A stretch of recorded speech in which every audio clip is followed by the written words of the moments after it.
Amigas e amigos do Somos Todos Um e do IPPB, estamos aqui mais uma vez, improvisando, como sempre, mas desta vez o Wagner conseguiu encontrar material interessantíssimo e também teremos ao final da nossa videoconferência uma surpresa que eu próprio nem sei o que é. Vou descobrir. Então isso é vida, entendeu? E vamos em frente, vamos começar. Bom, eu quero falar uma coisa, são chamadas sincronicidades, pessoal, inacreditável. Então, eu tenho um monte de livro velho em casa, mas não me lembrava que estava com esse livro aqui.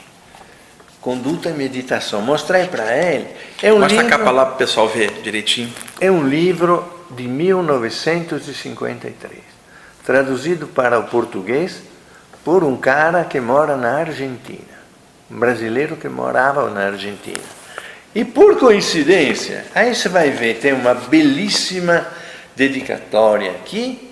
Quem escreveu é um outro anjo. Gente, uma letra dessa você não vai encontrar muitas vezes. E a data é 19 de 9 de 1953. Eu nasci em 19 de 9. Olha só. Muitos anos antes, naturalmente, 1945. Mas esse é eu li metade do livro hoje de manhã. Impressionante, porque me fez um bem danado, um bem maravilhoso, tá? Danado não tem. E nada menos que eu estou perdendo os pedaços, mas eu vou dar um concerto também, preciso dar concerto aqui também. Tem o Madame Blavatsky, da Teosofia, o nosso querido Leadbeater, que você me deu aquele livro dos chakras lá, também maravilhoso também, e também o Krishnamurti, que eu considerei um dos mentores do site. Esse livro, na verdade, ele é uma coletânea de temas sobre meditação, com extratos da Blavatsky, do Leadbeater, Krishnamurti, os autores da Teosofia lá do início. Né? Isso está falando de 200 anos atrás. Cento e poucos anos. 150, 180, sei lá. Não o livro, mas o conteúdo dela. Isso aí hoje acho que só acho em sebo, é muito difícil saber. Eu não conhecia esse livro. Interessante. E ele estava lá em casa, quem que ele trouxe, quem deixou lá. Lê o subtítulo do livro, que eu acho que é curioso para o pessoal, interessante. Então, ver você, para os... Olha, o nome do livro é Conduta e Meditação, da editora Pensamento, né? 1953. Olha o subtítulo, que curioso. Manual para os insatisfeitos do viver comum. Parabéns, exatamente. O subtítulo é fantástico. Então, eu estava em casa, puxei esse livro e veio outro também, que não era uma encadernação de xerox de um autor japonês, eu não me lembro o nome, em tudo em inglês, mas é um conteúdo extraordinário. Não me lembro o nome, porque minha memória já foi para o espaço. Mas é algo sincrônico. Pega uma coisa, fala outra, e ele está com dois textos que tem a ver com o Japão, Brasil. Eu trouxe os dois textos que estão aqui. O Sérgio não conhece os dois textos, o Jefferson já conhece. E eu trouxe aqui para compartilhar com vocês. Eu falei, Sérgio, tem dois textos japoneses aqui. Seria legal se a gente ler. Eu falei, caramba, acabei de ler um livro de um autor japonês falando de coisas japonesas. Estou lendo. Então, sintonia legal. Maravilhoso, maravilhoso. Quer dizer, somos todos um mesmo, não escapa, não tem jeito. O uno é o todo. Somos um, somos de verdade, gente. Não tem separação. Tem que respeitar essa beleza da unidade. Ou não? Está na hora de despertar. Pessoal, seguinte, eu trouxe um material para cá, é bastante profundo, chama-se Senda Espiritual e Inspirações Extrafísicas. É um material em que eu vou comparando paradoxos da espiritualidade, vou comparando duas ideias para a gente achar um ponto de equilíbrio. Uma das ideias é estudos espirituais para onde nos levam a nível de despertar de consciência, melhoria. Em contrapartida, coisas que nos prendem e impedem esse avanço. O ego, então, isso aqui é útil para todos nós, porque embora todos nós estudemos temas avançados, isso não significa que nós sejamos avançados como os temas que nós estudamos. Esse é um erro muito comum, né, Sérgio? Claro. O fato de estudar um tema elevado não significa que o estudante é elevado enquanto estuda tal tema.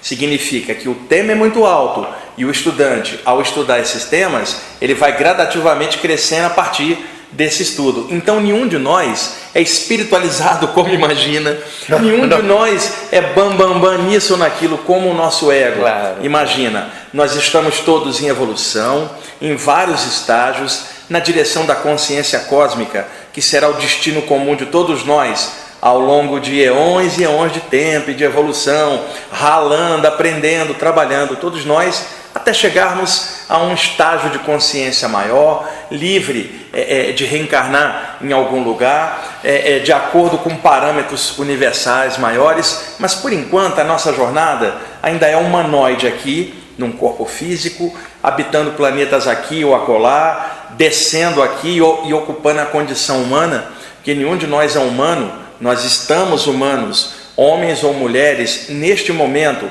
altos, brancos, negro, amarelo, vermelho ou branco, cor de pele, que não significa nada, somos todos espíritos, mas as condições aqui temporárias nos afetam a nível de experiência. Então, o que rola? Temas avançados, todos nós gostamos, gostaríamos inclusive de estar mais avançados, mas não estamos. Então, o que eu separei aqui? Um comparativo entre temas avançados que a gente gostaria de ser e os atrasos que nós manifestamos e que impedem esse avanço. Então, estava mostrando aqui, nós temos asas, desejamos bater as asas, voar para longe, mas nós carregamos chumbo nos pés, que a gente fica batendo asa por um ideal avançado e coisinhas pequenas nossas ficam prendendo na base e a gente acaba cansando as asas, mas tem o desejo de subir, mas ainda tem aquelas coisinhas lá embaixo. Então, eu fiz um comparativo entre as asas, que é o desejo de evolução, e entre o peso, que é o atraso, que nos mantém dentro de parâmetros aí mais densos e a gente... O tal do passado. Né? O passado prendendo a gente. Então, bolei um material sobre isso e eu confesso, eu tive várias inspirações dos mentores que me orientam em cima desse material. É claro que eu mesmo montei, mas veio uma inspiração muito alta para eu montar isso. Então, eu cheguei aqui e fiz do meu jeito. São tópicos de aula bem bacanas, mas as ideias me vieram extrafisicamente para colocar dessa maneira aqui. Aí eu vou pegar parte a parte esse material, vou comentar e o Sérgio vai comentar logo em cima de cada parte desse para a gente fazer isso em conjunto e tomara que no final todo mundo melhore, tá bom? No finalzinho eu vou ler os 2 textos japoneses para vocês. É uma homenagem que eu fiz ao Japão, e quando eu falo Japão, não é só o Japão de lá com os japoneses de lá, mas os japoneses de cá, os nossos aqui, que apenas tem o olhinho puxado, é tudo brasileiro, mas você fala, ali tem um japa, que nada, ele torce por um time daqui, gosta da Maria Joaquina, que é uma menina moreninha que mora ali, ele é brasileiro, mas tem o olho puxado, é descendente de japoneses. Então, eu fiz 2 textos em homenagem aos japoneses, daqui e de lá, e na hora que eu for ler o texto eu conto para vocês um detalhe adicional sobre isso. E antes ainda de comentar, eu estava dando uma olhada, Sérgio, lá atrás, no programa que a gente fez sobre tatuagens e o poder da mente sobre isso. Lembra, Jefferson? E temos vários comentários ali, a maioria das pessoas gostou. Qual que era o objetivo daquele programa? Mostrar que havia muito preconceito e que o importante é o que a mente pensa sobre ela própria, criando situações extrafísicas. Lembram? Falei da plasticidade do corpo astral, que plasma tudo que a pessoa pensa e que poderia reproduzir essas tatuagens lá, mas aí o que eu estava fazendo? Descondicionando todas as coisas ruins em cima, porque como eu expliquei naquela ocasião, Sérgio, tatuagem é uma coisa que estava associada antigamente a uma coisa marginalizada. Era o pirata, era o mafioso. Então, em cima disso, muita gente ficou com essa imagem antiga e falar, esse pessoal tatuado, fora do corpo, vai tudo para um lugar pesado. Mas quem eram os tatuados? O sujeito marginal, o mafioso. Então, nesse caso, sim, hoje, com tantas mudanças que a gente tem de comportamento, tatuagem é um fenômeno cultural. Eu estive sábado passado na Galeria do Rock, fui lá comprar uns CDs para mim, Lá fica lotado de sábado, Sérgio. A maioria das lojas lá está fechando, por causa da pirataria de CDs, e estão abrindo muitas lojas de tatuagem, estavam lotadas. Então estava vendo vários adolescentes lá tatuar, por exemplo, uma caveira. Aí alguém conservador, né, chega e fala assim, poxa, ele tatuou uma caveira, quando ele desencarnar ele vai se dar mal. Vai lá e pergunta para o jovem que tatuou a caveira se ele tem alguma ideia negativa em relação a isso. Não tem. Para ele, a caveira é o símbolo de contestação do sistema, é a morte do antigo. Revolta, então, não é nada disso. Então, o programa, naquela ocasião, foi para desmistificar isso. Eu vi alguns comentários lá e eu queria clarear antes de começar esse tema de hoje. Cita-se um livro do Luiz Sérgio, um espírito que passa mensagens aí há muito tempo, de que no astral, pessoas com tatuagem, às vezes ela olha para a tatuagem se mexe. Por quê? O corpo espiritual dotado de alta plasticidade. Claro. E que aí isso poderia prejudicar. Então vamos imaginar, Sérgio, você tatua uma flor aqui. Você passa para o lado de lá, você olha essa flor, faz assim. Tem algum mal nisso? Não. Claro. Então, pelo amor de Deus, as pessoas elas são muito radicais sem pesquisar a fundo. Pensar pequeno.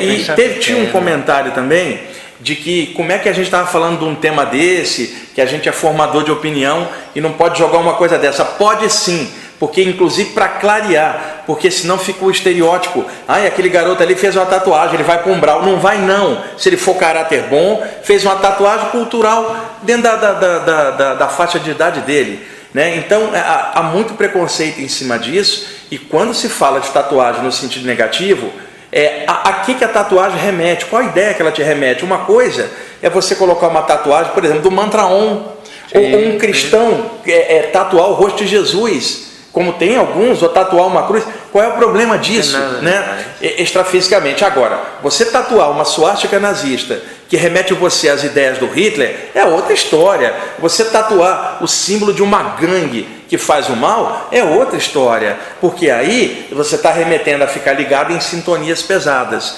E uma coisa que arremata, falaram assim, o corpo é o templo da alma, e se você faz uma tatuagem, você o termo que a pessoa usou, conspurca o corpo, suja o corpo. Deixa eu de ser bem claro, você quer sujar o corpo, basta enfiar um espírito atrapalhado dentro dele. Porque esse espírito atrapalhado vai pensar mal, vai fazer o mal e vai ter emoções ruins. Isso tudo vai impregnar o corpo físico e extrafísico de coisas ruins. Não é uma tatuagem na pele que vai impregnar o mal em alguém. É o que a pessoa pensa, o que ela sente, o que ela faz. Tira um espírito e deixa o corpo tatuado, não significa nada. Agora, põe um espírito num corpo sem tatuagem nenhuma, com pensamento ruim, já está feito o estrago. E as pessoas preocupadas com a tatuagem do outro e não com a própria qualidade do pensamento. Então, só para colocar e deixar isso claro, e duas coisas para finalizar isso, em função dos comentários que eu vi. Vocês acham que um índio, que também faz tatuagem, ele vai para o inferno após a morte só porque ele fez a tatuagem dentro da cultura dele? Não tem a mínima lógica uma coisa dessa. Agora, uma coisa precisa ser pontuada. Até que ponto a tinta usada na tatuagem não pode criar intoxicação? Essa é uma questão. Nós temos que questionar tudo, mas qual era o objetivo daquele programa? Falar da plasticidade do corpo astral após a morte e desmistificar de que uma pessoa que faz a tatuagem vai ficar mal do lado de lá, como muita gente estava comentando. Então peço a vocês que não assistiram o programa, dá uma olhadinha lá atrás, alguns programas anteriores, o programa Tatuagens Psíquicas, e veja as explicações que eu estou dando lá, porque parecia até que eu estava defendendo um negócio que era contra a moral dos bons costumes. Tem gente conservadora para tudo. Não, era para desmistificar e deixar as pessoas livres. Até falei, Sérgio, se você quiser botar uma tatuagem, coloca. Mas, por exemplo, eu mesmo não coloco, porque eu não gosto de ter nada anexado, nem anel, nem relógio, é meu jeito. Mas as pessoas, cada uma, tem sua maneira de ser, e a tatuagem hoje é um fenômeno cultural, não tem nada a ver com aquelas coisas negativas do passado. Agora, se alguém fizer uma tatuagem com uma intenção ruim, ligada a algo ruim, vai dar problema. Agora, tatuar o mantra Om, tatuar uma flor, tatuar o rosto do seu filho, pelo amor de Deus, o que isso tem de ruim? E não vai causar nenhum problema em você do lado de lá, a não ser que você seja um espírito atrapalhado, encarnado aqui na matéria, fazendo um monte de lambança. Aí nem precisa tatuagem, você mesmo já faz o processo com a sua mente e a sua atitude. Tá bom? Vamos lá? Tá. Senda espiritual e inspirações extrafísicas. Vamos começar com uma comparação aqui, Sérgio. O peso morto do passado, com seus condicionamentos psíquicos, versus as ideias libertárias, que são o esclarecimento. Então todos nós estamos em busca de um esclarecimento, o despertar da consciência e tal. Mas todos nós sofremos uma espécie de compressão dentro da gente do peso do passado. Dos nossos pais também. Exato! Tudo aquilo que era memória. Memória afetiva, memória celular e os condicionamentos mentais. Você nasce numa cultura, você sofre todo um aculturamento dentro da linha religiosa do local, maneira de falar, coisas para gostar e não gostar, o pacotão cultural. À medida que você vai crescendo e ampliando, lidando com ideias maiores, você começa a quebrar o padrão dessas coisas mais antigas que hoje você olhando não tem mais lógica para você, porque você está expandindo a consciência. Mas muitas vezes a gente está com essas ideias libertárias e ao mesmo tempo ainda travado por essas coisas lá de trás. Quer ver um exemplo, Sérgio? Um estudante espiritual que estuda a reencarnação, por exemplo, tá? É um avanço, porque estudando a reencarnação você não vai ficar considerando cor de pele, raça, sexo, religião ou qualquer coisa. Ele elimina uma quantidade tranqueira de preconceito, né? Pois bem, você elimina questões de, por exemplo, machismo, feminismo, você elimina a questão, por exemplo, da sexualidade das pessoas, né? Você vai eliminando certas coisas. Agora, um estudante espiritual desse, estudando reencarnação, e ao mesmo tempo sendo racista. Ixi, Maria, será possível? Então, eu conheço vários. Então, veja, a ideia da reencarnação ampliando, mas o que nós temos no bojo lá atrás prendendo?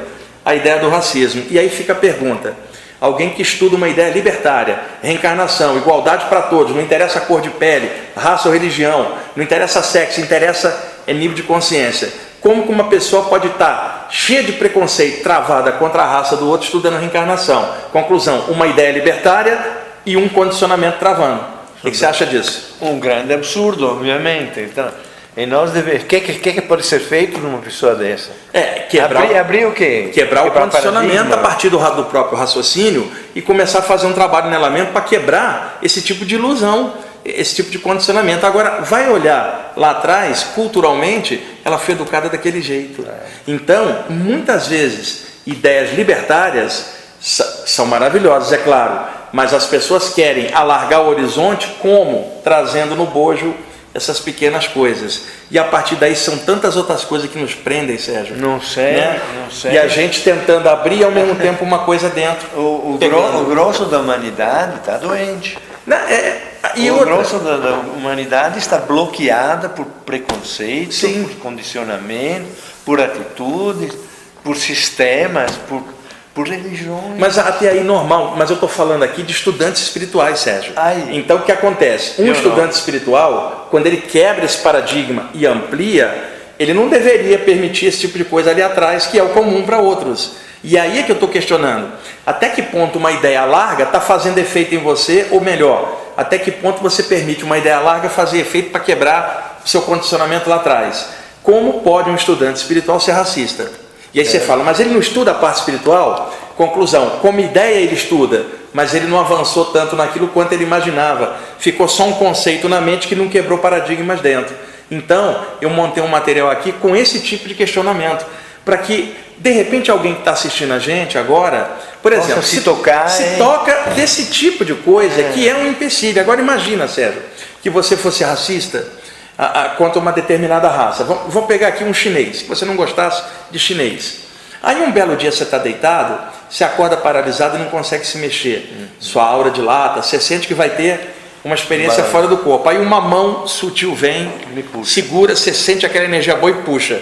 Quando você sai do corpo é um chinês desencarnado, que bom, que é um mentor espiritual mantendo a forma de um chinês. Você não vai querer ir, você volta para o corpo. Já me aconteceu com você detesta chinês. Não, já peguei o chinês. Maravilhoso, uma pessoa maravilhosa. Juro por Deus, maravilhoso. Então o que acontece? Não tem preconceito nenhum. O que acontece? Uma pessoa nesse porte, ela bloqueia a espiritualidade dela. Estou dando um exemplo agora, claro. Como é que o racismo bloquearia um contato extrafísico, né? Para uma ampliação. Então vou repetir. O fato de estudar temas elevados não significa que nós sejamos elevados. Significa que a gente está crescendo, está tentando melhorar. Só que de repente essas ideias tão grandes podem não estar fazendo efeito dentro da gente a nível desse avanço, porque tem essas coisinhas prendendo a gente lá embaixo. Estamos com freio de mão. Vamos repetir? Asa batendo e peso no pé. Então, vamos tirar o peso e deixar a asa bater para a gente ir para cima. Tá? Vamos para o segundo tema. Quebra de paradigmas bolorentos versus embriaguez consciencial e responsabilidade a roubo de arrogância. Sérgio, uma pessoa... Lembra que a gente falou de embriaguez emocional no programa? Sim. Uma pessoa pode ficar bêbada de álcool, mas ela não pode ficar bêbada de emoções, porque na hora que a gente tem um arrobo emocional, a gente não pensa, aí fala o que não deve, briga, né? E depois quando volta a paz, a calma, se arrepende do que fez, significando uma turbulência emocional tira a capacidade de lucidez. Então chamei isso de embriaguez emocional. Então veja, quebra de paradigmas bolorentos, quer dizer, coisa antiga nossa que nem deveria existir mais dentro da gente, que deveria ter sido trabalhada, versus embriaguez consciencial. Então vamos dar um exemplo. Uma pessoa que seja pavio curto, né? Eu estou dizendo assim, o hábito dela é ser o pavio curto. Como é que as pessoas falam? Aquela pessoa é casca de ferida. Não tem essa expressão popular? Tem. Né? Colérico, significando, né? Que é uma pessoa colérica, qualquer coisa quer bater, sabe? Daquelas bem barraqueira, né? Então, veja, uma pessoa que tem um pico desse de raiva, quebra tudo, xinga tudo, depois ela pode deitar para meditar e falar assim, agora paz e luz? Não bate, porque então a pergunta ela não quebrou paradigmas antigos dela que a fazem ainda permanecer nesse estágio de loucura emocional. Quer dizer, o estudo espiritual não está adiantando nela para equilibrar suas emoções. Mas por quê? Se ela é um estudante espiritual. Então, o que acontece? Essa pessoa ela é capaz de realizar atos bondosos e ajudar os outros. Como é capaz de dar um soco, né? Em alguém que a irritar. Tem muito estudante espiritual assim. Então, é uma coisa, paradigmas nossos precisam ser quebrados para liquidar a embriaguez emocional. Então, por exemplo, para as pessoas se perguntarem, Sérgio, uma pessoa passou e te fechou o seu carro, você vai lá, corre e fecha ela de vingança. Um estudante espiritual, não dá para ser mais assim. Não deveria ser assim, porque se fechou, deixou de desviar e sair de perto desse maluco. Você não está propenso à briga, você não quer briga. Você está estudando a parte espiritual, já descobriu o desperdício de energia que é ficar encrencando com as coisas. Você está mais para fluir do que para travar. Então, como que o estudo espiritual não está fazendo efeito para equilibrar as emoções da gente? E eu não estou falando que você não possa ficar irritado aqui, eu estou falando a irritabilidade constante, sendo a média da pessoa e que às vezes é um estudante espiritual. E aí você fica perguntando, como é que pode ideias tão grandes não terem alargado o horizonte emocional da pessoa? Porque foi um trabalho superficial. Superficial, ela botou o conceito na mente, mas não botou na atitude. Acha que, mas na realidade não assimilou, não está nela. Essa pessoa faz de conta, né? Faz de conta que eu agora sou um guerreiro da luz. Guerreiro da luz, a palavra mais guerreiro do que da luz. E outra coisa, Sérgio, não seria bom a pessoa se perguntar, tipo assim, estamos chegando agora em dezembro, tá? E a pessoa parasse e perguntasse assim, deixa eu olhar ao longo desse ano, eu estou estudando a parte espiritual, estou indo em algum lugar, deixa eu olhar ao longo desse ano se eu estou me tornando uma pessoa mais equilibrada. Eu ainda brigo como eu brigava antes, eu ainda estou propenso à violência como antes. Se a pessoa constatar que sim, o estudo espiritual não está funcionando para ela. Não é que não serve, o estudo é lindo, mas não está servindo para ela, porque não está causando transformação. Entretanto, como ela está condicionada que está num grupo, ela fala, eu sou espiritualizado. Agora, não é esse que é o problema. Tem uma coisa, então nós temos as bombas de relógio que nem essa aqui. Isso aqui me fez um bem maravilhoso. Por quê? Porque eu comecei a reprisar uma quantidade de informações maravilhosas que de repente estava escondido lá debaixo, lá no meio dos outros livros. Então, há uma semente que foi colocada e que mesmo esse superficial guerreiro da luz vai ter que, sei lá, essa semente pode estar criando já uma germinação porque pode encontrar naquele momento a pessoa certa, ou vem aqui de repente, pega lá o áureo corrá e pá, e vai embora. Então, mas o que acontece? Até aí, são as condições. Você está considerando uma pessoa que esteja consciente disso nela. Eu estou colocando aqui estudantes espirituais que, com o alargamento consciencial que poderia ter, não estão tendo por causa de uma contração dentro dela. Então o que está acontecendo? A semente já está dentro dela, tanto que ela está buscando, só que ela não está botando água nem adubo. que é o discernimento e consciência para ela ampliar. Então o objetivo disso aqui, gente, é questionar esse tipo de coisa e ver até que ponto a espiritualidade que você gosta tanto realmente está causando transformação dentro de você, ou melhor, você permitindo isto, para não ficar espiritualista só de conceito e de atitude muito ruim. Então eu acho que é responsabilidade nossa também tocar nesses temas, que são temas realmente complexos, mas é importante, porque a pessoa fica assim, eu sou da luz, e do entanto, pá, só cacetada cá embaixo, e cadê essa luz toda na hora que você dá uma porrada em alguém? Ou na hora que você vai lá e encrenca, ou na hora que você olha o outro e pela cor da pele você faz diferença. Que luz é essa que você diz que tem? Então, é muito importante, Sérgio, que a gente que está mexendo com isso e também tentando melhorar com tudo isso, que a gente possa tocar nesses pontos, não para julgar a conduta de ninguém, mas para esclarecer. A gente tem que clarear. Então, no livro em japonês que era traduzido em inglês, ele estava falando que são poucos os que realmente sabem, fazem e fazem acontecer. São poucos. Então, o cara falava de um a cada 500 mil. Meu Deus do céu. 1 para 500 mil. Seriam essas pessoas. Nesse livro que eu, pelo amor que eu quero aos meus filhos, peguei na mão hoje junto com esse aqui. Então, tem isso também. Eu fui num lugar lá em Sorocaba, que é um centro maravilhoso, Gente, tem uma pirâmide espetacular. Aí você vai lá, está todo mundo de crachá, um com uma cor, uma com outra, um maior que o outro e tal. Você precisa de crachá para mostrar que você tem uma espiritualidade contundente. Você já viu esse lugar? Sim, sabe? Não, eu sei onde é, e muitos grupos são assim, até aí tudo bem, é o jeito daquele grupo, mas o problema é a ilusão, Sérgio. Por exemplo, vamos supor que nós estamos num grupo, Jefferson é grau amarelo, você é grau azul, eu sou grau, sei lá, roxo, tá? Numa hierarquia, tudo bem, isso é prática daquele grupo, só que eu começo a olhar o grau amarelo com certo desprezo, porque eu sou roxo, e batemos um papo, tá vendo, o Jefferson ainda está no amarelo, sabe? Isso cria ilusão. E o detalhe, eu posso estar, por exemplo, no grau violeta, e minha aura não ter cor violeta nenhuma. Eu posso vestir um manto violeta e minha aura está toda suja. E de repente o outro, que não sabe nada disso, veste uma roupa comum, a aura dele está violeta. Um índio. Exato, então. Um africano puro, sei lá, um aborígene australiano. Exato, caráter que é o que importa, mas tem alguns grupos que estão tão presos no formalismo, na parte externa, que esquece do valor interno que é consciência, que é caráter. Então, de repente, alguém com um manto colorido e a aura da pessoa não tem aquelas cores. Então, por isso que é importante a gente estar pontuando esse tipo de coisa aqui. Vamos lá para mais um.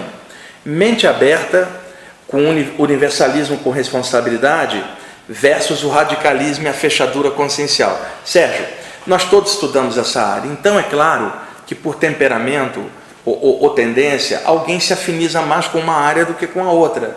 Sabe, de repente, quando alguém pergunta assim para mim, Wagner, que lugar que você indica? Eu falei, não indico lugar nenhum.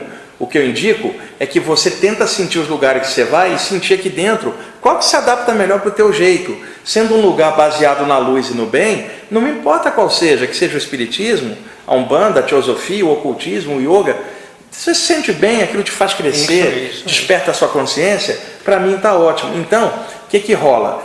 Num planeta com tantas culturas diferentes, tantos povos diferentes, o que é moral numa cultura pode ser imoral em outra. O que é pecado numa cultura pode não ser na outra. Então nós não podemos falar de verdade absoluta, de valor absoluto para todos os povos. A gente tem que flexibilizar isso e entender o contexto cultural de cada lugar. Então, estudando a parte espiritual, percebendo a expansão da consciência, não dá para a gente se fechar num canto só e imaginar que só ali está a verdade.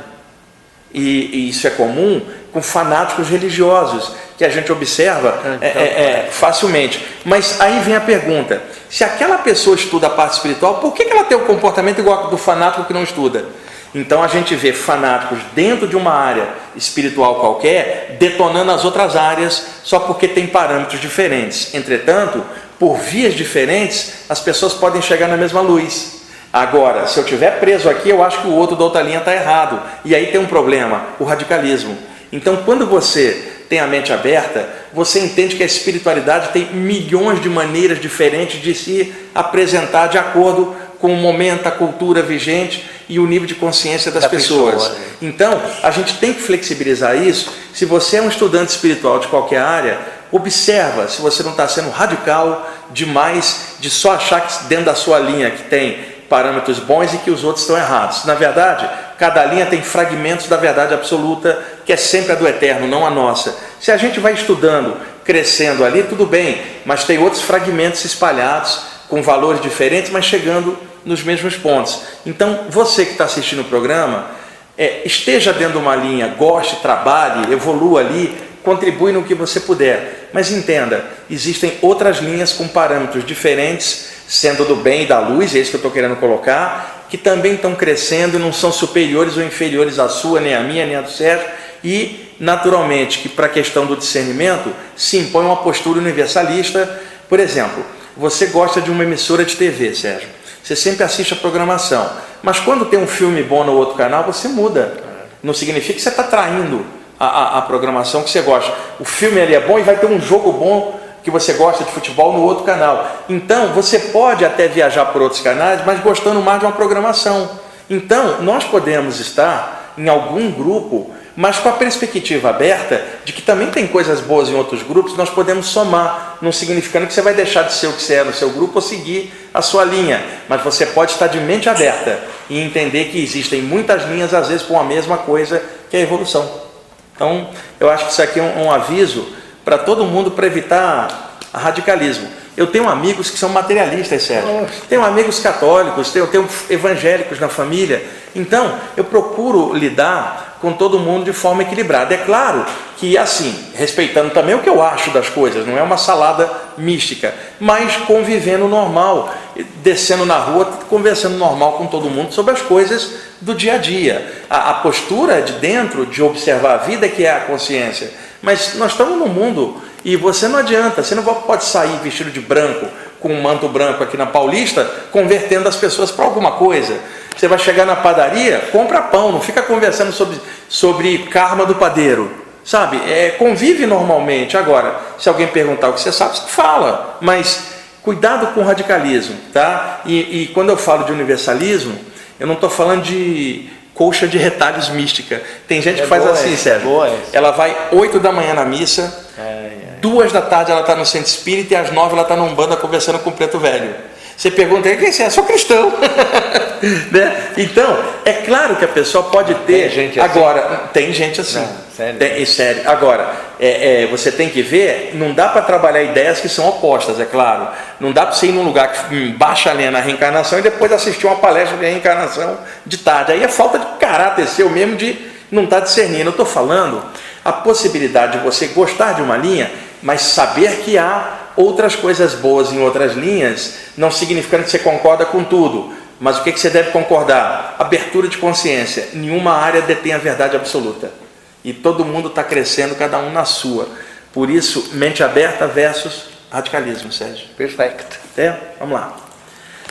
Essa o Sérgio vai gostar muito. Chakra cardíaco, chakra peitoral.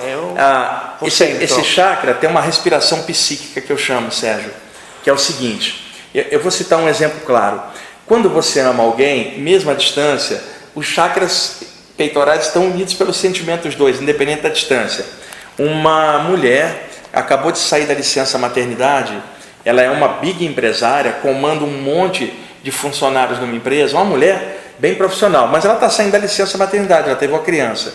Ela voltou ao trabalho, em cima da mesa dela tem um retrato da criança. Tá? Então, ela está o dia inteiro coordenando um grupo de funcionários ali, uma empresária, uma diretora, mas aonde é que o coração dela está ligado? No filho. Na criança. Se você bobear, a respiração dela está igual a da criança à distância. Faz isso mesmo. Faz isso, parece que a mãe e a criança estão respirando junto.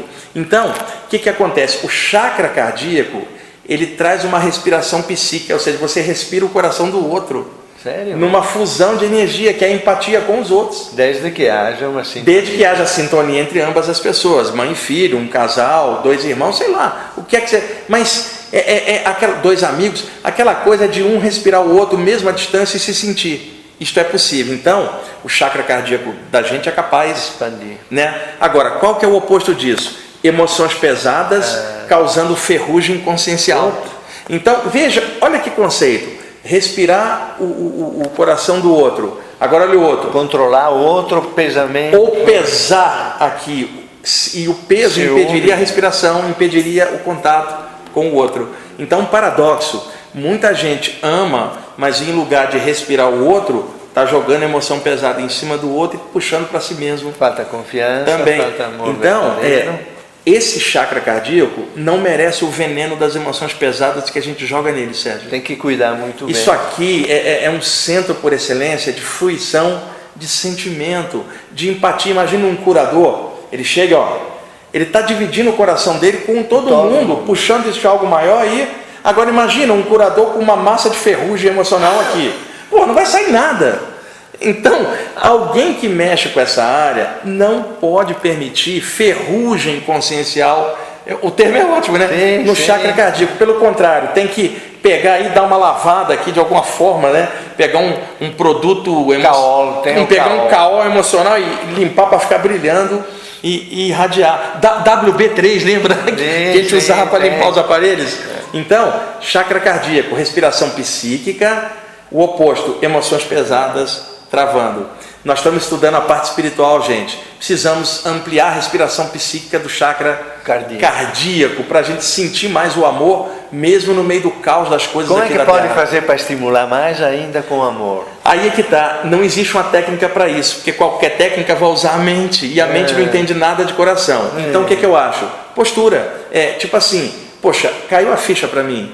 Eu estou mexendo com a parte espiritual, eu vibro energia para ajudar os outros. Eu não posso ter coisa pesada aqui, porque vai me empatar ali. Então, se eu gosto tanto disso aqui, eu vou tentar trabalhar para tirar isso daqui. Né? Primeira coisa, eu estou me conscientizando agora que eu não sou tão espiritualizado quanto eu imaginava que era. Puxa, eu tenho uma energia boa que eu passo, mas eu tenho uma encrenca aqui. Puxa, deixa eu tentar trabalhar isso para melhorar a passagem da energia para lá. Ninguém é anjo ou santo, mas dentro do conjunto de qualidades e defeitos, vamos ampliar um pouquinho essas qualidades para diminuir lentamente os defeitos. O erro é a gente achar que já está espiritualizado, que aí a gente não trabalha o que a gente nem sabia que tinha, né, Jefferson? Que aí está o perigo principal. Por isso o programa de hoje, para a gente tentar trazer esses alertas conscienciais. E outra, vocês que estão assistindo a gente, não pensa que eu, Sérgio ou Jefferson somos espiritualizados também, não. Nós também estamos estudando a temática espiritual e indo passo a passo. Agora, o pouquinho que a gente já abriu já permitiu ver algumas coisas. A gente está compartilhando essas coisas, não significando que nós sejamos também maravilhas do universo, pelo contrário. Mas a gente já está consciente disso e também está trabalhando em cima. Vamos lá. Existe um conceito na Índia, a palavra devas, que a palavra do sânscrito, uma tradução mais próxima seria divindades. O que a gente chamaria aqui de seres celestes, seres de luz, seres muito avançados. Então, na Índia, se fala há muito tempo, Sérgio, dos devas da música, entidades celestiais que lidariam com as ideias universais da música e que inspirariam os homens a fruir a música nos planos mais densos. Estamos falando de música elevada, claro, porque, por contrapartida, música ruim vem da onde? Espiritualmente falando, de ambientes pesados, complicados, da onde vem emanações ruins que fazem os homens verterem coisas ruins. E outra coisa, eu estou falando de coisa negativa, porque às vezes, até por conservadorismo, alguém chega e critica o gênero do outro porque é uma música mais acelerada e, no entanto, ela é inocente, às vezes não tem o peso que às vezes uma balada pode ter. Então isso também é uma balada romântica, pode ser mais pesada do que um grupo de rock, de heavy metal. Isso depende muito, letra, conteúdo, o que está gerando, né? A gente está no mundo, as intenções, tem de tudo. Agora eu estou focando aqui, Sérgio, estudantes espirituais. Que o pessoal que está acessando o programa são todas pessoas que gostam de temas conscienciais, senão não estariam assistindo o programa. Então, devas da música na inspiração artística versus música ruim, rebaixamento consciencial. Então, repara, a gente trouxe o Auro Corrá aqui, o Auro participa aqui com a gente das reuniões do IPPB, canta os mantas. O Auro, músico New Age, o maior do país, é uma honra a gente ter ele aqui junto. Então você vai, coloca um CD para meditar do Auro Corrá, porque está fazendo um trabalho espiritual, meditação. Até aí tudo bem, você fala, essa música é inspirada, caramba, ela elevou minha consciência. Você não pode desligar imediatamente um Auro Corrã e ligar numa música ruim logo depois. Você vai sentir que ela te machuca. Mas não é frescura não, machuca mesmo. Então, o que tem a ver devas da música e música elevada com vibrações baixas de música ruim sendo gerada cá embaixo? Então, qualquer estudante espiritual está buscando crescimento, vai priorizar músicas que ergam a consciência e não que rebaixem. Isso dentro do gênero que a pessoa quiser. Você tem blues, você tem rock, você tem jazz, você tem MPB nossa brasileira que é muito rica. Você tem música de vários gêneros. Dentro dos gêneros que você gostar, escolhe alguma coisa que faça bem, alguma coisa que, sabe, escuta música de tudo quanto é coisa, mas evite músicas que rebaixem o nível consciencial seu, seja na letra, e seja às vezes na pegada muito baixa. Deixa eu dar um exemplo, Sérgio. Um batidão eletrônico, tá? Não precisa nem de música, uma programação no computador. São batidas que pegam o chakra da base da coluna, né? Tudo baixo. Então, como é que eu vou dizer? Mantém você ligado. Então, vamos dizer, mantém você com o rabo preso à terra. O rabo preso é o chakra da base. É uma expressão, rabo preso ligado à terra. Mas veja, você vai num ritual xamânico, lá tem uma percussão orgânica, porque tem alguém com coração e alma batendo. Essa energia vai pegar na base, mas vai fazer subir na direção do chakra coronário, porque o processo dela é ascensional. Então, não é que a repercussão estimula até o a repercussão não é boa, a percussão não é boa ou ruim, depende do tipo. Batidão eletrônico te segura cá embaixo, uma percussão xamânica vai te erguer para cima. Então, quem está estudando precisa atentar para essas coisas. Não adianta eu ir para um batidão eletrônico, ficar a noite inteira naquilo, estimulando a base, depois querer meditar na hora de deitar, tomando anfetamina. Exato, e trazer a consciência para cá. Então tem muito estudante espiritual que ainda cai nessa, tá? Nada contra a balada dele, faz o que quiser, mas quem tem a noção e a ideia de devas da música, não tem mais como compactuar com música que rebaixa o nível de consciência da pessoa, seja lá o gênero que ela quiser. Então, eu acho que isso é um alerta muito importante. Imagina, você vem de um batidão, deita e quer ter uma saída do corpo e ir para um plano avançado. Como? Não bate, porque você está com o rabo preso, ó, pulsando cá embaixo. Não pensei. Não bate. Agora, nada contra a pessoa ir dançar, não é nada disso que eu estou falando. Eu estou falando o tipo de perspectiva, como é que a pessoa não notou o dano que isso causa nela. Deixa eu dar um exemplo, Sérgio. O Jefferson está vendo um filme, sei lá, sexta-feira 13, parte 1038, porque vai chegar até lá. O cara sempre volta, né, Jefferson? E o Massacre da Serra Elétrica, parte 95, né? Esse tipo de filme que espirra sangue na telinha. Você está ali deitado no teu quarto, controle remoto olhando, você já está na cama. 2 horas só de adrenalina, o cara crau, pá, e você, ai meu Deus, a adrenalina está lá em cima. Então era o Jefferson. Aí, o Jefferson desliga o filme quando acaba, põe o controle, deita e fala assim, agora paz e luz, vamos pensar nos devas da música, nos mentores celestes. Sem chance, ele está cheio de adrenalina, ele estava vendo a violência explodindo na telinha, ali, não vai dar, porque não bate uma coisa com a outra. Até aí tudo bem, é apenas um filme, mas desde que a gente está mexendo com a parte espiritual e sabe que o sono é a borda para uma saída do corpo, a pessoa tem que ponderar o que ela está botando dentro da mente dela perto da hora de dormir. Então eu estou falando para estudantes espirituais que queiram avançar, que gostem desses temas. Não dá para só falar desses temas e na hora da atitude fazer o contrário, porque uma coisa vai travar a outra.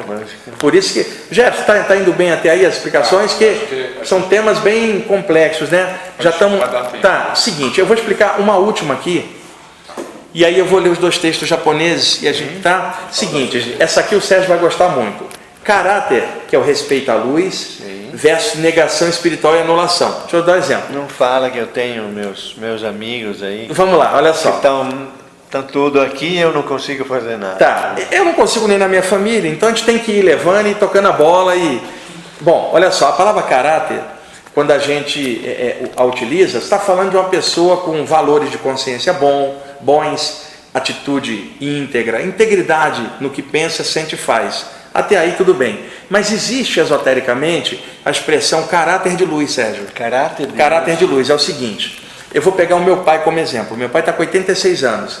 Meu pai é a pessoa mais honesta que eu conheci. Meu pai, muitas vezes eu vi ele no emprego, ele ser o melhor funcionário e ser preterido por um outro que era puxar saco do chefe, e ele não reclamar, sabe? Você fala, ele tem caráter, ele tem integridade. Pessoa honrada. Só que meu pai morre de medo do invisível. Ai, não acredito. Então veja, ele é uma pessoa... Com um filho assim? Ele é um caráter fantástico, mas diante do desconhecido ele tem um medo atávico. Então ali ele desaba.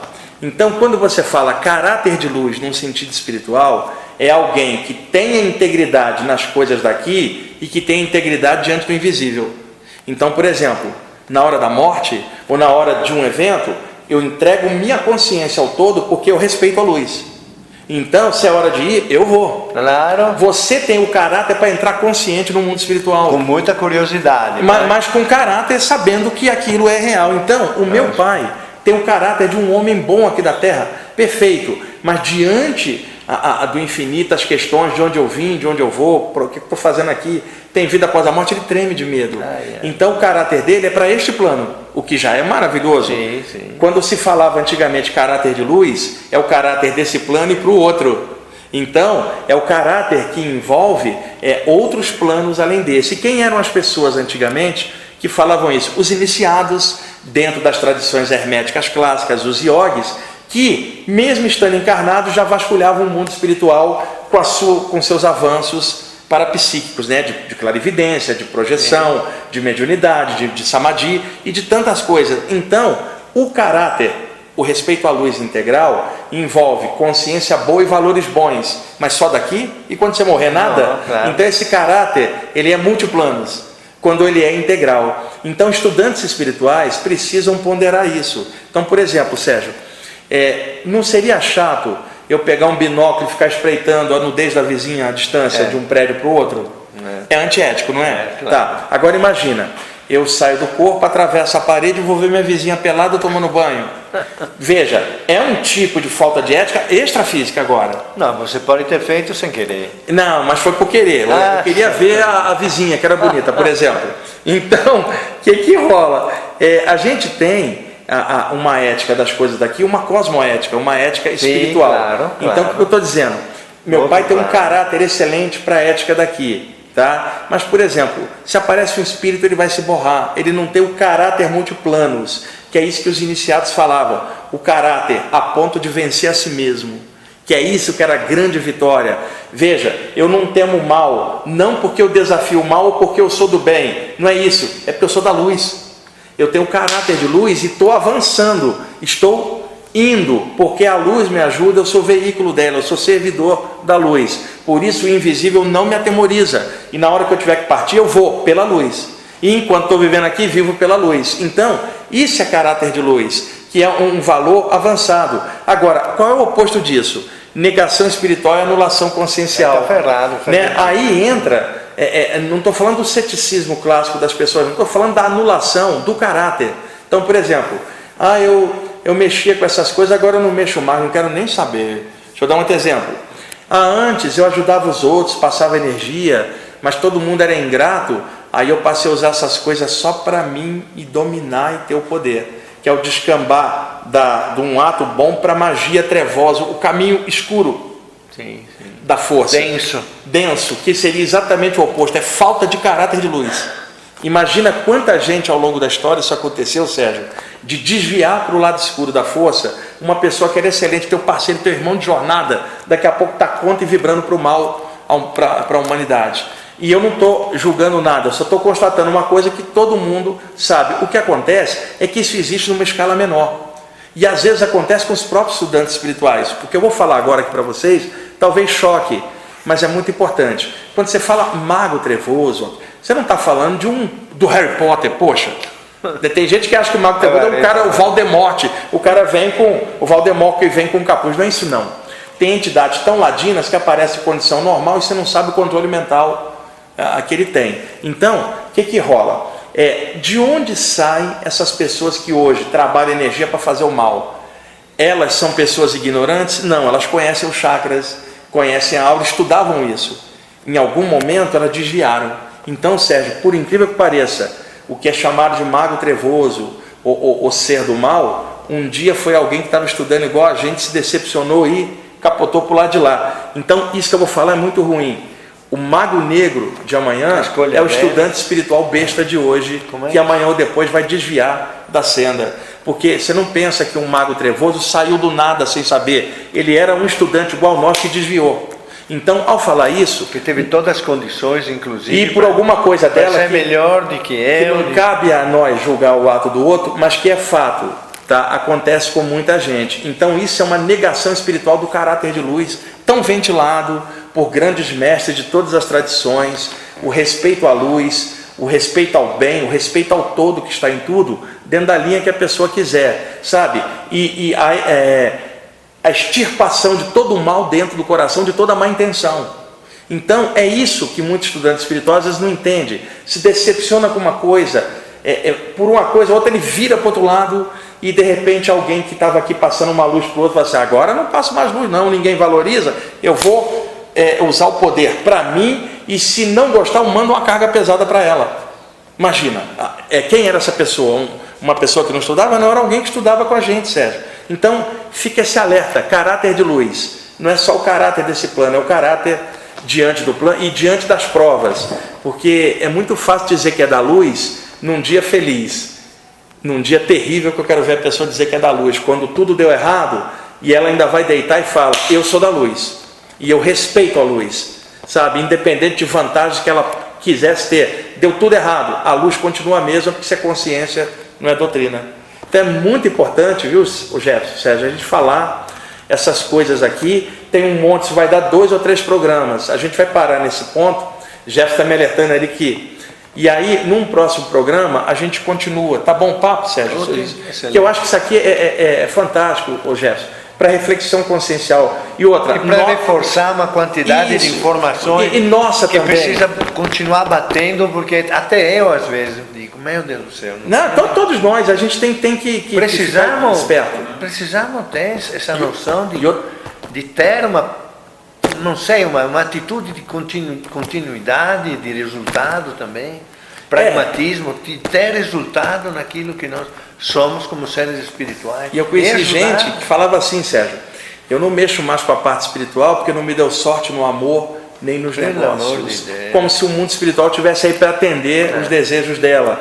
E na verdade, espiritualidade é o valor que você tem, inclusive para enfrentar as provas e as coisas estranhas que acontecem no dia a dia. Então, num dos próximos programas a gente vai dar sequência nisso, tá bom? Perfeito. Agora, o Jefferson, eu vou ler os 2 textos do Japão em seguida, parte 1 e parte 2.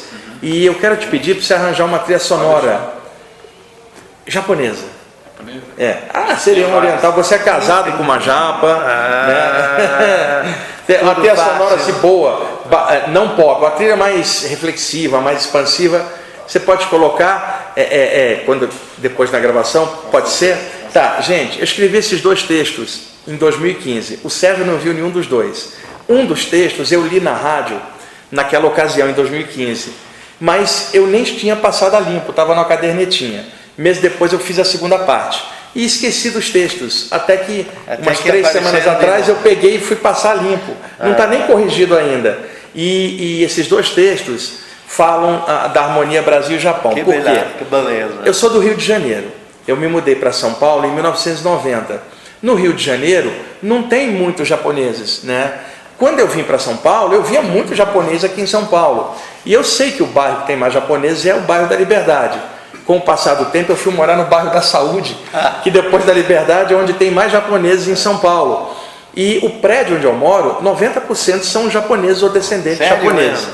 E aí descobri, dos diversos cursos e palestras, e outra, eu dou muita palestra em Suzano, tem japonês pra caramba, Mogi das Cruzes. E quando se fala assim, Brasil, você fala assim, terra de branco, negro e índio, eu falo, e de japa. Porque tem colônias japonesas espalhadas em Londrina, até em pé de Canavieiras, na Bahia, e em vários lugares. Um povo muito trabalhador, lida muito com a agricultura, um povo muito unido entre eles, né? Então, o que rola? Tivemos uma imigração muito grande para cá, de japoneses há 100 anos.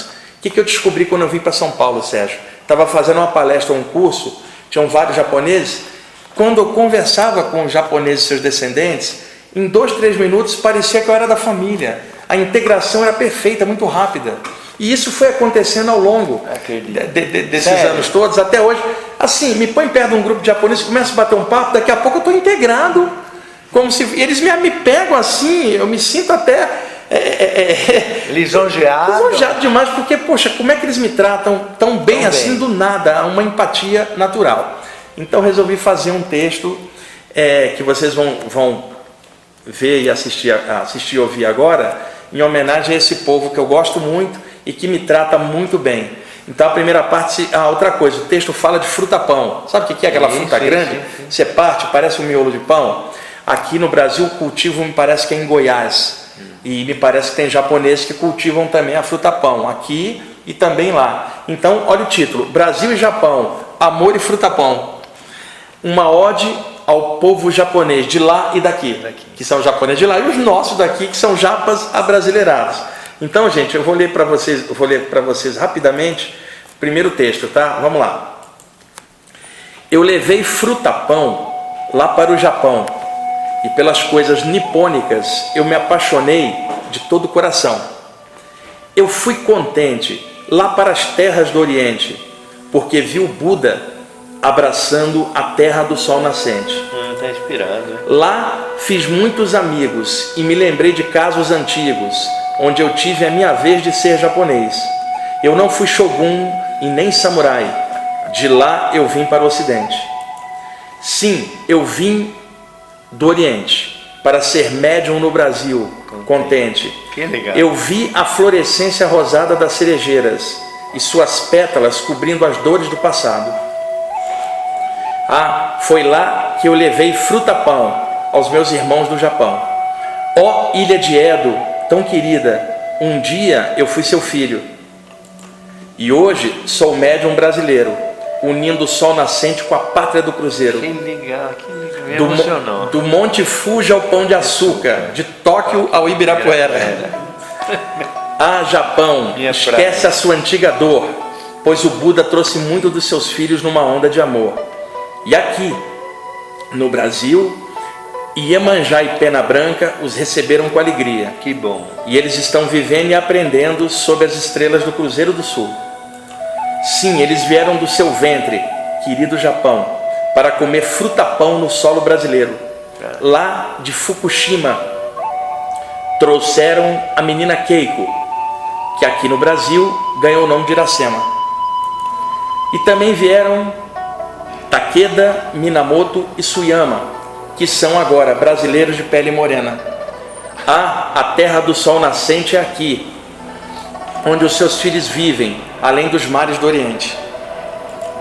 E também é em meu coração, meu querido Japão, dedicado ao povo japonês de lá e daqui. Maravilhoso. Esse foi o primeiro texto, Jefferson, que eu fiz, a data dele em 2015. Muito bom. Aí, um tempo depois, eu fiz a parte 2, que é Brasil e Japão, amor e fruta-pão, parte 2. Nova ode ao povo japonês de lá e daqui.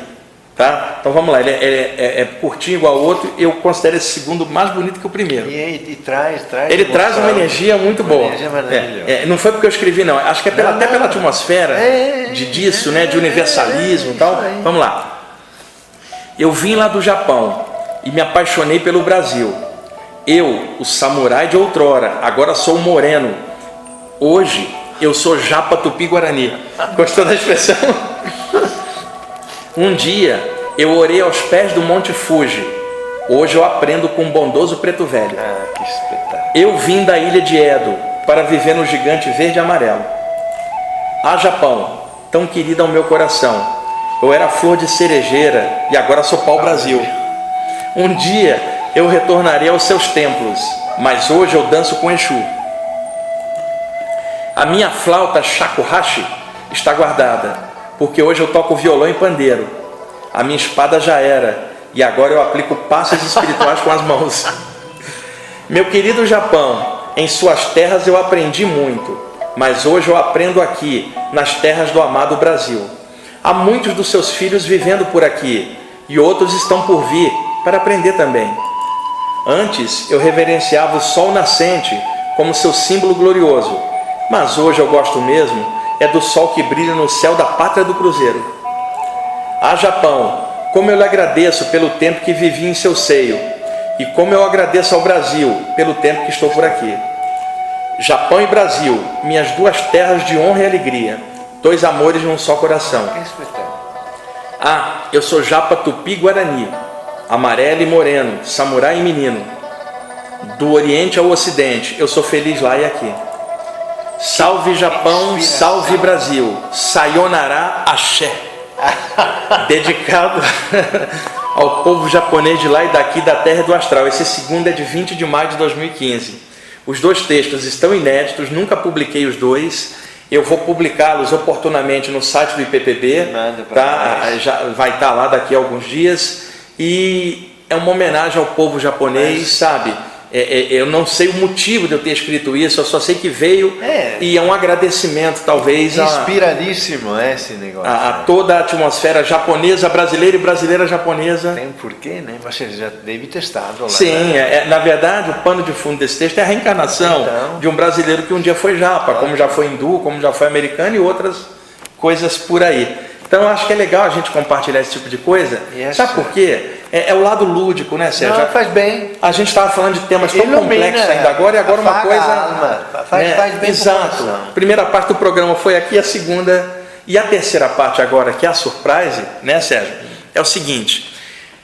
2 semanas atrás, eu estava numa reunião com um grupo de estudos do Espaço Origens, lá no Brooklyn, que é uma turma que estuda comigo às terças-feiras já há vários anos. É um grupo muito bom, já está comigo há bastante tempo. Eu cheguei lá para fazer a reunião e antes da gente fazer a aula, eu fui fazer um trabalhinho de energia com o pessoal, energizando as mãos. Pedi o pessoal para botar as mãos para frente e fui conduzindo uma prática de alguns minutos, curtinha. E aí um amigo estava lá com o celular, gravou, mandou para cá, eu passei para o Jefferson, ele melhorou um pouquinho o som, tem uma música de fundo muito bonita também, tá? Tirada do CD da Constance Demby, tecladista americana fantástica de New Age, Space Music. É um CD chamado Faces of the Christ, que estava tocando de fundo. Eu gosto muito desse material. E o rosto de Cristo. Uma trilha sonora para um documentário sobre o Santo Sudário. E acabou que a música dela nem foi escolhida, ela lançou como CD, eu tenho, chama The Faces of the Christ, Faces de Cristo, Constance Demby. É o que estava tocando de fundo. E aí eu fui falando e eu achei que foi tão legal a atmosfera ali, é tão pequenininho, tão curtinho. A surpresa é pedir o Jeff para colocar a gravação a partir de agora, nesse mesmo programa. Vamos sumir eu e o Sérgio aqui e vai entrar a gravação com umas imagens de fundo que o Jeff vai botar, a minha voz e o som da música da Constance Demby até chegar ao fim, e aí o programa já estará finalizado. Então eu e o Sérgio nos despedimos aqui nesse ponto para que vocês usufruam dessa gravação agora, e a gente espera que o programa de hoje tenha sido muito bom para vocês, como é muito bom a gente estar aqui falando dessas coisas que nós tanto amamos, eu, Sérgio, Jefferson, e sempre lembrando que nós não somos mestres de nada, tá? Não temos verdade absoluta, nós temos esses toques que a gente passa aqui, que é a forma que a gente tem de contribuir em alguma coisa. Aprendiz na luz. Isso aí, gente. Brigadão. Sérgio. Obrigado a eu. Jefferson. Beijo a gente, todos. Até mais. Ao alto, ao todo, da forma que você quiser fazer, um poder maior do que nós todos, cada um com seu jeitinho e liberdade de expressão, de pensar no infinito, da forma que achar que deve. Coração aberto numa sintonia de amor profunda, o conceito hermético, o primeiro amor, a primeira luz, é muito importante antes de um trabalho, de uma prática, fazer sempre isso, com humildade e respeito a um poder maior que nos trouxe até esse momento da nossa evolução e que nos permite estarmos aqui agora, erguendo o véu da ignorância da nossa consciência e permitindo vislumbres de luz no meio da vida na Terra. Visualize uma esfera de luz dentro da sua testa, como se fosse um farol que se acendesse dentro do chakra frontal. Esta luz é pulsante, porém serena, tranquila, e ela pulsa de acordo com a sua força de vontade. Mas ao mesmo tempo não faça força. É pulsação serena, pacífica. Leva a atenção para o chakra peitoral, chakra cardíaco. Visualiza uma esfera de luz cor-de-rosa no peito, como um sol rosado que nasce no centro peitoral. Amor, sentimentos altos, tudo aquilo de bom que nós sentimos dentro dessa luz cor-de-rosa, como um sol peitoral, pacífico, sereno, pulsante, calmo e profundo. Testa acesa, peito aceso.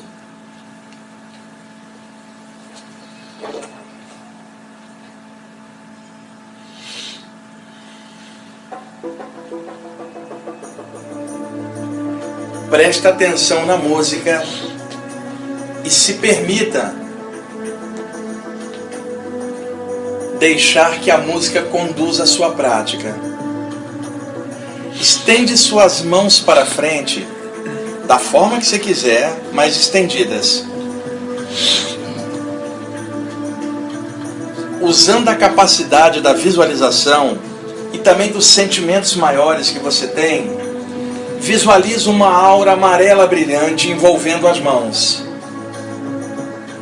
Procura, parte a parte, criar essa aura. Não faça isso de forma geral. Vai construindo essa imagem. O dedo, o outro dedo, vai envolvendo em luz, de um a um, até formar um duplo luminoso da sua mão. Amarelo vivo, porém suave. Vá limpando a aura das mãos especificamente. Suas mãos hoje tocaram vários objetos. Tudo é energia. Tocaram outras pessoas, outras mãos, material de trabalho, volante de carro. Então sobra muitas vezes nas mãos um resíduo energético. Quando estendemos as mãos e fazemos a energia fluir suavemente, envolvente a ela, amarela brilhante, calma, construindo essa imagem na nossa mente, em torno das mãos, nós vamos limpando as mãos. E ao limpar as mãos, esse comando mental de pensar na luz flui por toda a aura, automaticamente. Não precisa exteriorizar a energia, é só envolver as mãos em luz, de uma forma lúdica, podendo movimentá-las se quiser ou não. O importante é a ideia da luz envolvendo as mãos. Luz amarela brilhante, e se essa cor mudar, deixe. Mas é importante que cores obscuras não estejam em torno da aura das mãos. Cores claras, acesas, cor de curadores. Mantém suas mãos no ar e capta o som da música pelas mãos, como se você ouvisse pelas pontas dos dedos e palmas das mãos, e deixa que a própria condução da música vai guiando a você.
Devagarzinho, abaixa as mãos e vai retornando ao seu estado normal, bem devagar.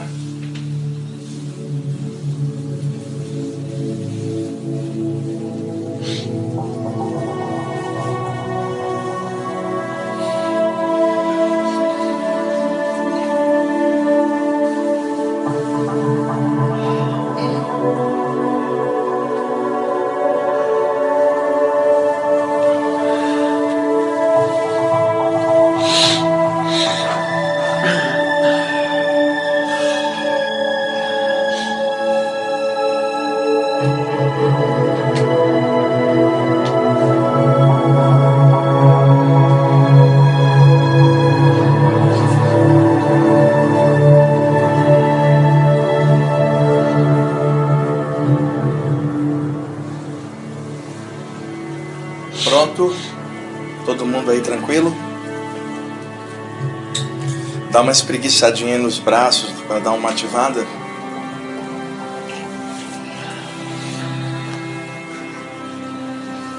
Essa é uma prática de sensibilização energética das mãos. Daí, é claro, você pode fazer uma exteriorização se quiser, mas é apenas algo assim interessante depois de um dia de trabalho, às vezes embaixo do chuveiro, ou sentado 5 minutinhos, só para limpando a aura das mãos, o resto da aura segue o processo. É fácil de fazer. No dia a dia a gente não nota quanta coisa pesada seguramos nas mãos e tocando coisas de outras pessoas, a gente não nota o peso que fica. Então, isso aí ajuda a dar uma relaxada, tá bom?